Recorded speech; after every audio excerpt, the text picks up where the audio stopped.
you have to determine the date of the election based on what you feel is happening on the ground, right?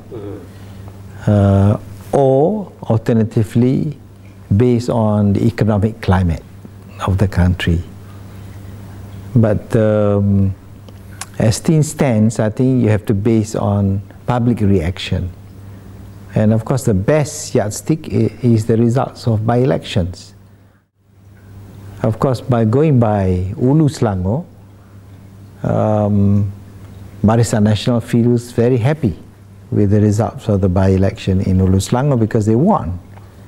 But I think they were shocked when Cebu results came up. It's their stronghold, you know, it's Barisan Nasional stronghold. And for DAP, who has never won in that part of the country, you know, especially Cebu, they won in Kuching, but not there. It was a shock to Barisan Nasional because that's their stronghold. And DAP was able to collect more than 3,000 votes, you know, to bury the majority that was won by the Barisan Nasional, the SUPP, that's SUPP stronghold. And I think they were planning to have the general election simultaneously with Sarawak if they had won Cebu. That was what I heard. If I'm wrong then, because it's based on wrong information. But I was indicated that the Barisan Nasional was going to have general elections together with the state election of Sarawak. And because Sarawak felt that it's better to have a simultaneous election rather than expose Sarawak to the opposition to attack Sarawak on its own. So that was the game plan. But when they lost Cebu, I'm told that the federal leadership decided not to proceed with that plan. But because Sarawak has to have the election by early next year, March, meaning April, May. By May, they must have the election next year. Sarawak, they must have the election because the 5-year term is up by March. So they have 60 days after that.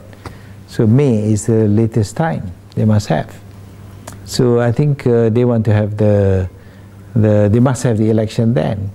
But the federal government is not going to have the election simultaneously with them. But the other thing I heard is that Taib Mahmud is going to offer himself for election. He's going to stand again, and he's going to lead the Sarawak State Barisan Nasional into the election. But it depends on the outcome of the Sarawak election.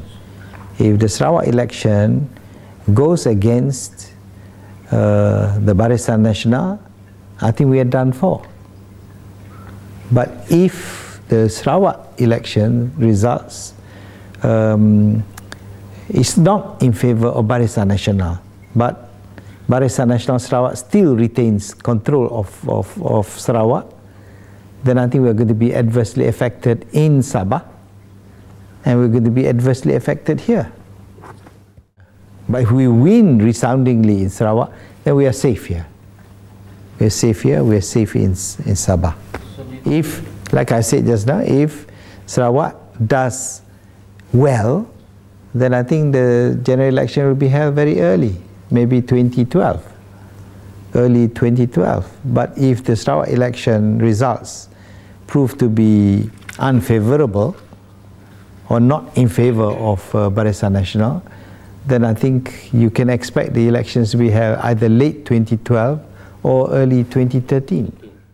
That is based on good results in Sarawak. If the results in Sarawak is bad, then you can't even hold Sabah. Sabah has many seats, you know, in Parliament. If Sarawak is bad, I mean, we still control Sarawak, okay? But with less majority, then I think we have lost Sabah. If we lose Sabah, we lose the federal seats, you know.